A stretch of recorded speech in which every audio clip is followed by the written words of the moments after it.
to train an estimator, said Maricela Garcia, co-owner and operations manager of ColorPoint Body Shop and Automotive Detailing in Henderson, Nevada.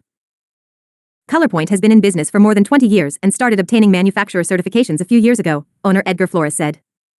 It is certified by Volvo, Acura, Honda, Lexus, Scion and Toyota and is working on Ford and Mercedes certifications. Then he is going after Kia and the rest of them, he said. The average certification cost is $30,000 to $50,000, Flores said. ColorPoint has many of the required tools, but if you are coming in without anything, it is expensive. Though he can't quantify a boost in business from the certifications, Flores said he will get certified by as many manufacturers as possible. Space is the limiting factor. It's a required investment to remain competitive, he said. The certification gives customers peace of mind knowing that as an independent, his technicians have the training required for each brand, Flores said.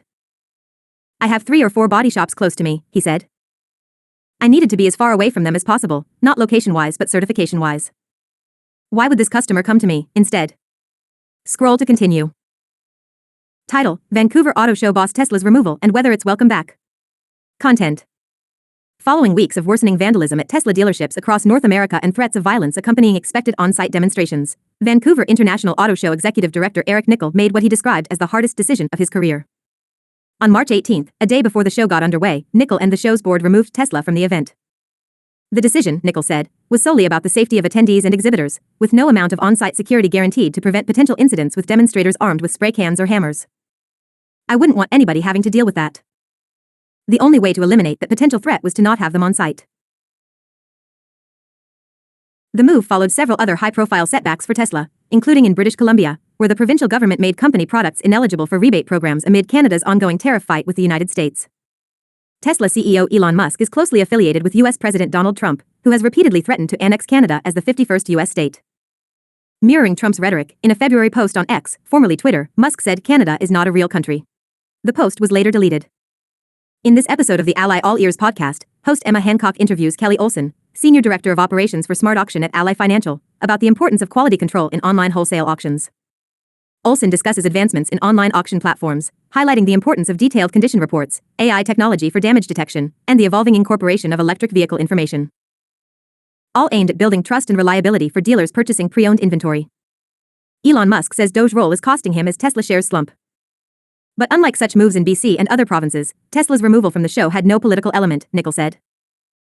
There was no political interference, no pressure to make this decision. Tesla is an observer member of the New Car Dealers Association of BC, which owns and organizes the show. The company did not respond to a request for comment. The final call itself was several weeks in the making. Between late February and mid-March, it was like the wheels fell completely off the bus, Nickel said, as violence and vandalism targeting Tesla ramped up.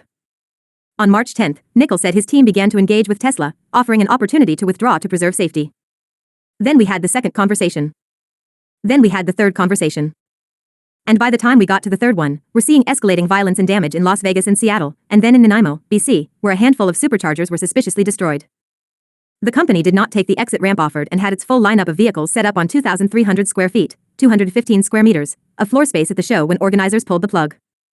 Nickel said the show has clauses in its contracts to handle such circumstances but agreed to reimburse Tesla for its exhibitor fees. The clauses specifically say that we're not responsible for reimbursement of any kind. However, as a show of good faith, I have provided them in writing that we would fully refund their event contracted value.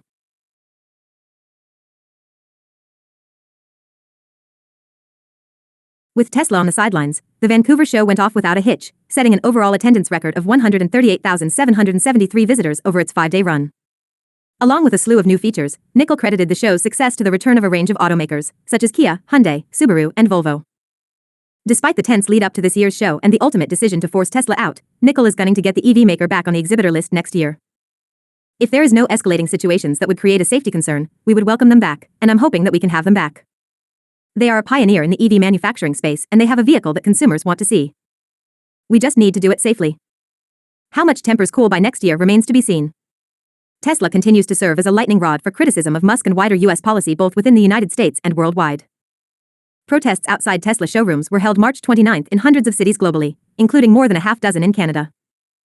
The 2026 Vancouver International Auto Show will run from March 25 to 29 at the Vancouver Convention Center.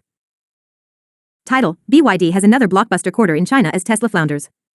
Content: China's BYD company enjoyed a strong start to 2025, with sales up 58% in the first quarter versus the same period of last year. The nation's best-selling auto brand delivered 300